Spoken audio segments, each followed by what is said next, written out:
Hello everyone, welcome to our YouTube channel. So guys, मैं आप लोगों के साथ में यहाँ पर यूजीसी नेट कॉमर्स के पीवाईक्यूज को आप लोगों के साथ में कंटिन्यू कर रही हूँ। ये आप लोगों के पास में यूजीसी नेट कॉमर्स के पीवाईक्यूज हैं, इनको हम लोग आप लोगों के साथ में डिस्कस करेंगे। ओके, तो स्टार्ट करते हैं हमारे सेशन को। यहाँ पर आप लोगों के पास में ये जून 2012 के अकाउंट्स के क्वेश्चंस का सेकेंड पार्ट आप लोगों के पास में ही है। तो स्टार्ट करते हैं हमारे पास में क्वेश्चन नंबर फर्स्ट के साथ में। Which one of the following will not affect the working capital. So working capital क्या होता है? जो डेली ऑपरेशंस के लिए हमें फंड चाहिए होता है वो क्या होता है? वर्किंग कैपिटल होती है।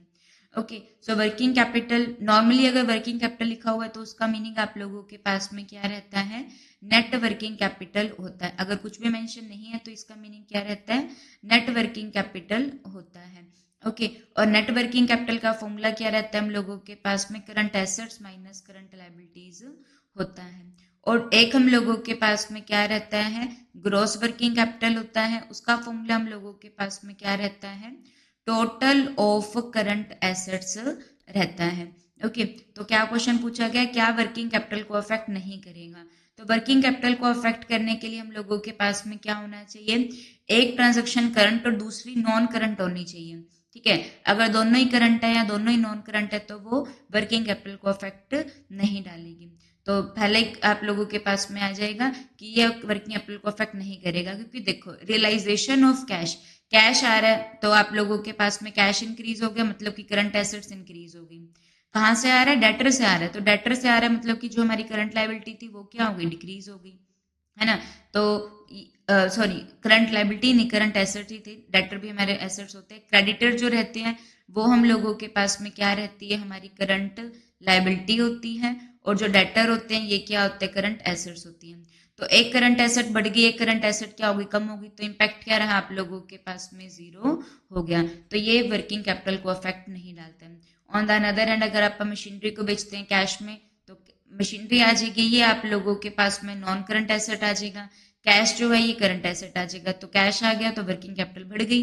ओके, तो ये तो अफेक्ट कर गया। इक्विटी शेयर को इशू किया तो ये भी आप लोगों के पास में आ जाएगा कि ये भी, क्योंकि कैश आएगा तो वर्किंग कैपिटल बढ़ेगी। ठीक है, रिडेम्पशन ऑफ डिवेंचर के अंदर क्या होता है? कैश जाएगा तो भी वर्किंग कैपिटल कम होगी। और एक जगह हम लोगों के पास में क्या होगा? नॉन करंट लायबिलिटीज क्या हो जाएंगी? रिड्यूस हो जाएंगी, क्योंकि डिबेंचर क्या होती है? नॉन करंट लायबिलिटीज होती हैं। तो और एक जगह कैश चला गया तो नॉन करंट लायबिलिटी का तो कोई इम्पैक्ट नहीं हुआ, और कैश गया, इससे वर्किंग कैपिटल क्या हो गई? कम हो गई। तो जो फर्स्ट है ये वर्किंग कैपिटल को अफेक्ट नहीं डालेगा। Okay, next question on your screen.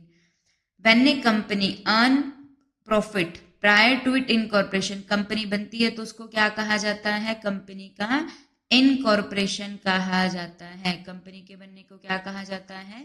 Incorporation of company कहा जाता है। क्लियर हो गया?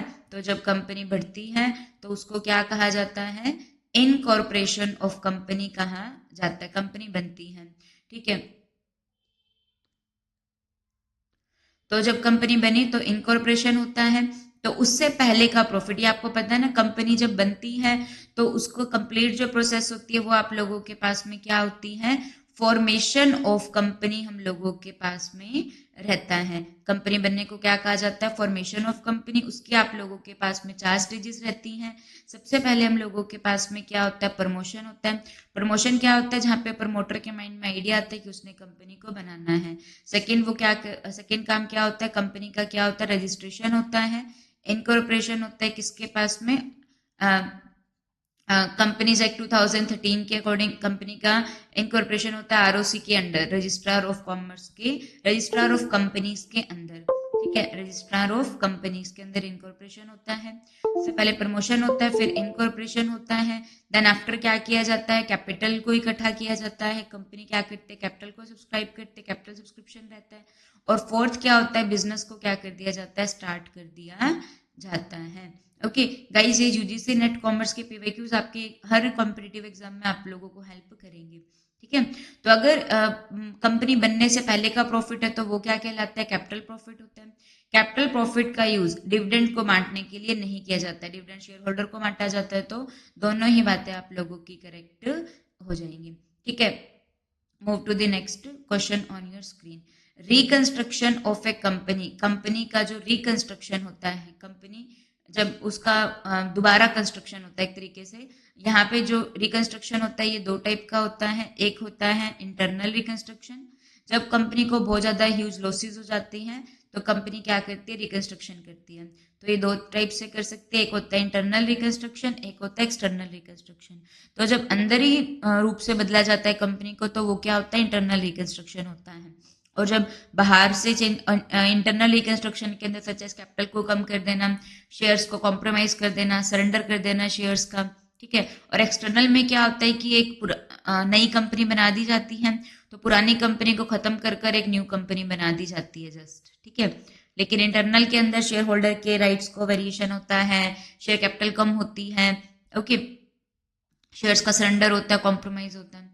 तो जो रिकंस्ट्रक्शन होता है ये कब टेक प्लेस होता है, जब कंपनी अंडर कैपिटलाइज होती है। अंडर कैपिटलाइजेशन क्या होता है, और ओवर कैपिटलाइजेशन। अंडर कैपिटलाइजेशन मतलब कि, तो यहाँ पे आप लोगों के पास में क्या, अंडर कैपिटलाइजेशन में क्या होगा कि कैपिटल कम लगी हुई है बट हमें प्रॉफिट सफिशिएंट मिल रहे हैं, मतलब कि प्रॉफिट उतने मतलब कि दो सिमिलर बिजनेस है तो हमने कैपिटल कम लगा रखी है बट फिर भी हमें सिमिलर बिजनेस के जैसे प्रॉफिट हो रहा है, कम कैपिटल कम लगाने के बावजूद भी, तो ये तो सही हो जाएगा, ठीक है। तो ये इसमें तो रिकंस्ट्रक्शन नहीं करेंगे, लेकिन इन दोनों केसेस में रिकंस्ट्रक्शन की जाएगी जब कंपनी को बहुत ज्यादा लॉस होगा जिसको रिटर्न ऑफ करना पड़ेगा, या फिर जब कंपनी क्या होती है, ओवर कैपिटलाइज होती है। ओवर कैपिटलाइजेशन का मतलब क्या होता है, कंपनी में जब ज्यादा कैपिटल लगी होती है उस हिसाब से हमें कंपनी में रिटर्न नहीं मिलती है।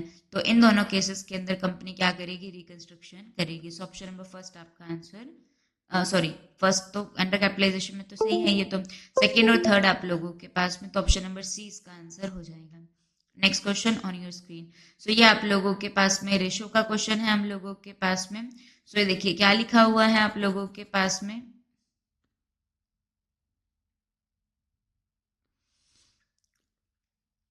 Leverage ratio, liquidity ratio, turnover ratio, profitability ratio, ठीक है जी। तो लीवरेज रेशो आप लोगों के पास में क्या बताता है, liquidity ratio, turnover ratio and profitability ratio. So leverage ratio आप लोगों के पास में लीवरेज बताता है। लीवरेज में हम लोगों के पास में क्या आता है, डेट और इक्विटी के रिलेशन को शो किया जाता है लीवरेज रेशो के अंदर। लिक्विडिटी रेशो क्या बताती है हम लोगों को, लिक्विडिटी रेशो जो रहता है ये आप लोगों को शॉर्ट टर्म सॉल्वेंसी के बारे में बताता है, ठीक है जी।